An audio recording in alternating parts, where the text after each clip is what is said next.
welcome to one of the internet's most popular news podcasts with your host, Kurt Kelly. Welcome to another edition of DS Video 77 from downtown Greeley, Colorado, where you will hear all the truth, not just what the mainstream media wishes to tell you. Live from our studios, here's our reporter, Kurt Kelly. Take it away, Kurt. How we doing, guys? We haven't done a video about this for a second. I wanted to get my bearings on it, see where things were going. And now it's definitely time to do a video on Corona-19. Kurt, I have to ask you, did it have to be this way? 1865. Going back a long way. Oh yeah, I'm tapping this one. In 1865, Albert Einstein, Abraham Lincoln had the foresight in the middle of the Civil War to begin the National Academy of Sciences. He understood that it would be a very important, big piece of the puzzle to grow a strong, fruitful, and prosperous nation. He knew that, and he was absolutely right. By 1934, with FDR, they finally got it fully funded, and we started bringing jobs and scientific achievements to America. By 1947, our government thought, well, gee golly shucky, might be a real good idea to have a CDC, Centers for Disease Control. So in 1947, they started 1 year before the CIA. That's amazing. Now the CDC in the 80s grabbed another jewel, a very powerful module to their ability, and that was the Global Pandemic or Reaction Response Team. Yeah, you can think of these people as a SEAL Team 6 for germs. And what this response team did many times, often by the request of other countries, hey, we got a new germ, we got a new bug, we got a new XYZ. Can you send your pandemic response team so we can get science on this thing? They've been deployed somewhere, I've seen they've been deployed somewhere between 100 and 110 times since the 80s. Their job, of course, go to ground zero. Wherever the new germ popped up, they're on the ground. If possible, they talk to patient zero. All you got to do is think of the movie Outbreak. Dustin Hoffman. That's what the Global Pandemic Response Team does. That's exactly what they do. The best scientists in the world are on this. Oncologist. I forgot the name for the vaccines analogist. I forgot their name. But absolutely. They go to ground zero. They talk to patient zero if possible. Nowadays, they run the genome immediately. Back in the 80s, back in the 90s, even in the early 2000s, we couldn't run the genome, especially in the field. But our technology, gene marking technology, reading technology, has advanced to where we can read a genome in 2 weeks. It used to take 5 years, 10 years. So that's what this team would have done. And they would have done it in December. Did China screw up by keeping a black box in this bug? Yeah, they did. True story. They came out of that fuck up by saying, we got to lock this down. And they did. Disagree with their measures, that's for another video. But they locked it down. Do I believe all the numbers coming out of China right now? No, I don't. We'll see if there's a big flare up. But right now, I think their numbers are a little fraudulent. I don't think they've got this thing totally licked. But the point I'm trying to make is, in December of 2019, our government would have had a direct pipeline to ground zero. Before December ended, we would have had its genome. And that's a big freaking deal. Because with running the genome, what do you learn? Well, the number one thing you learn and the number one thing you need to worry about are twofold. How sticky it is, its infection rate, how long it lives off the body, outside the body. Well, it's the infection rate and how long it lives outside the body, and if it's type A. If it's type A pathogen, meaning non-symptomatic. That is the most scariest bug you can deal with. The reason why the flu sweeps around the world so quickly every year is because it's got an R0 rating of a 1.9, which isn't all that high, but it gets a booster by being an asymptomatic transfer for half a day to 2 days. That's what it's a sleeper cell for up to 2 days. And that's why it can spread so quickly. A coronavirus, you're potentially radioactive, contagious. You get how long it lives outside the body by running its genome and doing some preliminary tests. We could have all that as a nation by December, end of December. We know now that his national security team was advising Mr. Trump by December 20th on this pandemic. That's coming ashore. Oh, the storm's coming ashore, sir. But what did he interrupt the phone call for? I'm wondering about the jewel pens. When are we going to get flavored jewel pens back selling again? Your national security team just advised you that we have a highly contagious disease that we do not know all that much about yet because you defunded the pandemic response team back in 2017. You didn't have that team on the ground, on ground zero, talking to patient zero. You didn't have it, Mr. Trump, because you're too greedy for your $800 million of their budget for your border wall. I want the money for the wall. The poetic injustice there is if you look at the non-classified threat list to America for the last 20 years, you will see one category on there every year for the last 20 years. It jockeys up and down the list sometimes, but it's always on there. Pandemic. Every year for the last 20 years, a global pandemic is on that threat list to America. Do you know what's not on that threat list? Inundation of Mexicans from the southern border. That's never been on that threat list. So here you have an incompetent president defunding your global pandemic response team, knocking your country out to be blind of a pandemic coming forward. And then when you're advised on it, you need to take action on it. You care about flavor vape pods.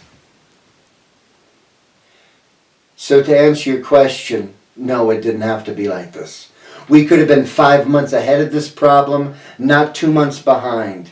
And when you're dealing with a bug that grows exponentially and highly contagious, you don't have that time.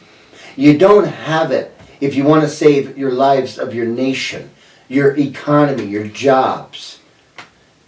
Mr. Trump and his administration were woefully prepared for this pandemic through their own ignorance, their own hubris, and their own bias to the truth, facts, and opinions.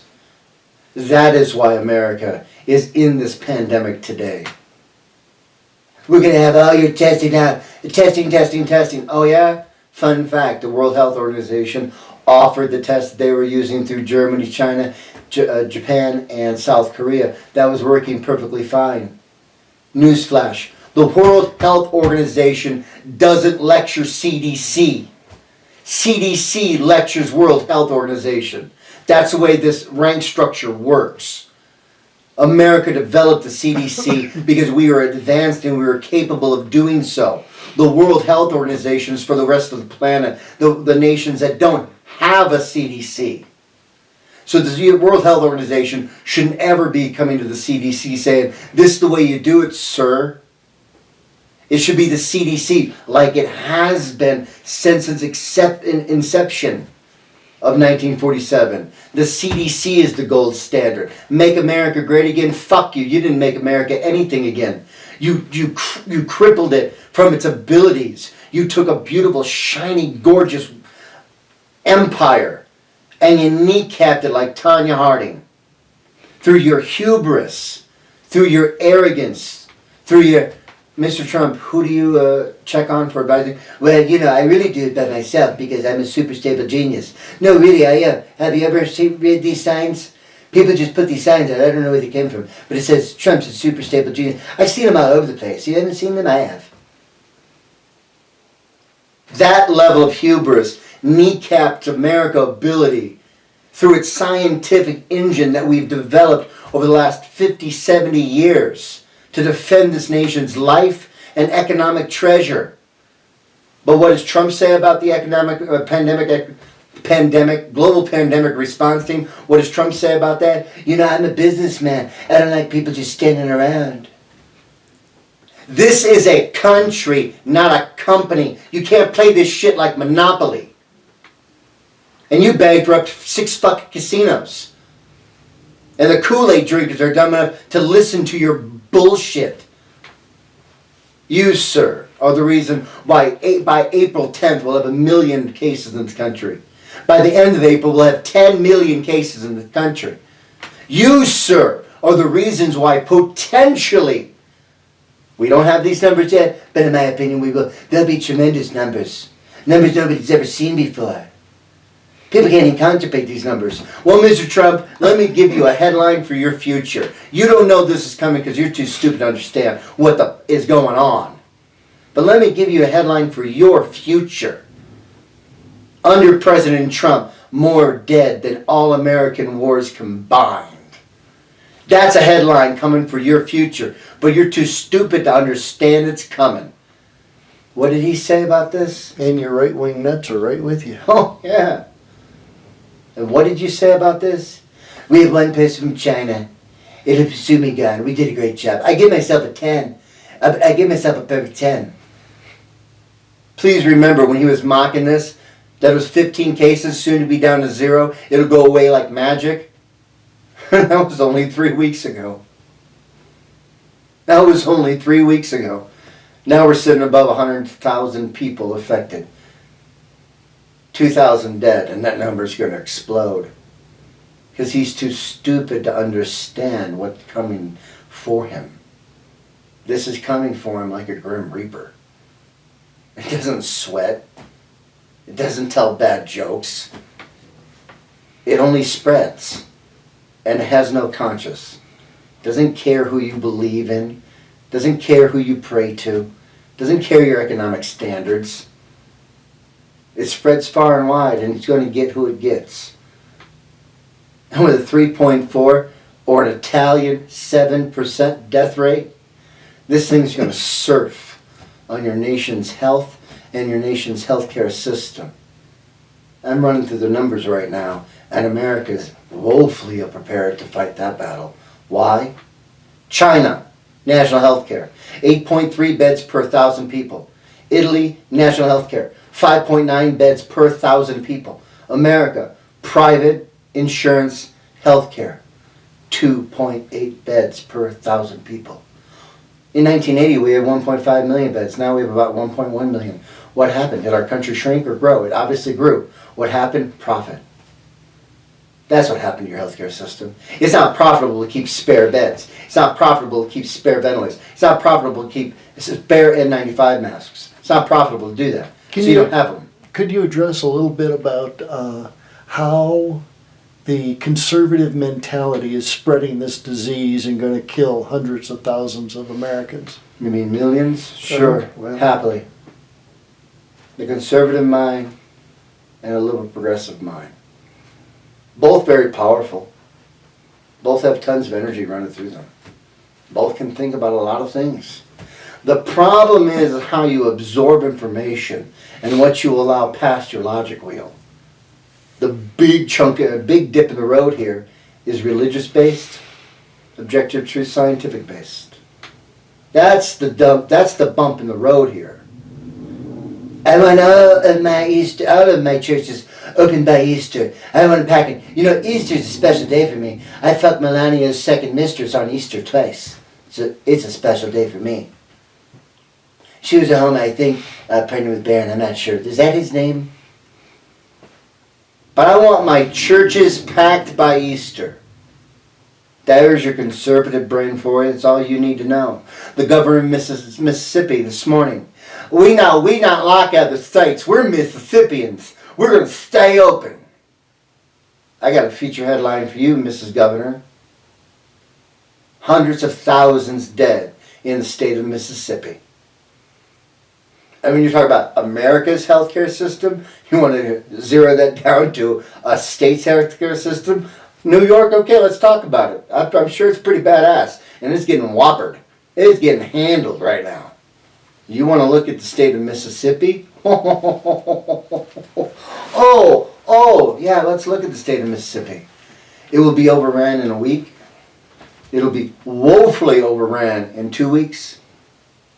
And hundreds of thousands, if not possibly a million, Mississippians could die. And not just from corona. Oh, no. Because when your hospitals get backed up, and the conservative mindset doesn't understand this. They don't understand that it's not just a magic membrane you walk in and get taken care of. No. It's a building with an infrastructure. And too many patients come in, it gets clogged up. It's pretty simple. And when that clog up happens to enough 10-15% above capacity, now guess what? None of your other people can come in. Car accidents, heart attacks, strokes, diabetes, whatever it may be. The regular everyday medicine. And now those people start dying. On top of your corona deaths. That's when the numbers really start climbing. Well, they do say, I just heard recently, that Mississippi is one of the highest states in the nation for diabetes, and 45% of the death happening in this country from corona right now are diabetic patients. So you're absolutely correct. So, with China, death rates looking about 3 to 3.4. Italy right now is around 7 to 9% death rate. America's gonna get walloped. So going back to your question of the conservative to the liberal mindset, here's a conservative mindset question inside their brain. The flu only kills 45,000 people a year. We're not even at 2,000 yet. They don't understand numbers and how they grow. And this one's on a wicked path, and we know this name as exponential. They don't understand. Don't worry, princess. You'll see your numbers one day. Those numbers that you're saying, 45,000 dead from the standard flu. But once we get above 45,000 dead in this country from corona, where would they be? Where would they be asking their questions? Ignorant, lame brain questions. What are you going to say after it's past 45,000? And by that time, we'll be losing 2,000 to 5,000 a day. So it'll zoom past that number real quick. What are you going to say, Mr. Conservative? Will you now admit your logic wheel was flawed? To where the liberal brain reads that question that we see all the time on our Facebook feeds. Flu kills 45,000 people a year. What we think is, oh shit. Then we go back to the charts, or at least I do, being a liberal progressive brain. I go to the charts. I look at the numbers. I run an exponential timeline in front of it. I might even go to an exponential calculator and type in a few numbers. But being that the evidence is so freaking perfectly clear, you don't really need to run numbers in this. You're just going to know it's bad. So yes, you're going to get your 45,000, Mr. Conservative Brain. You're going to get a lot more than that.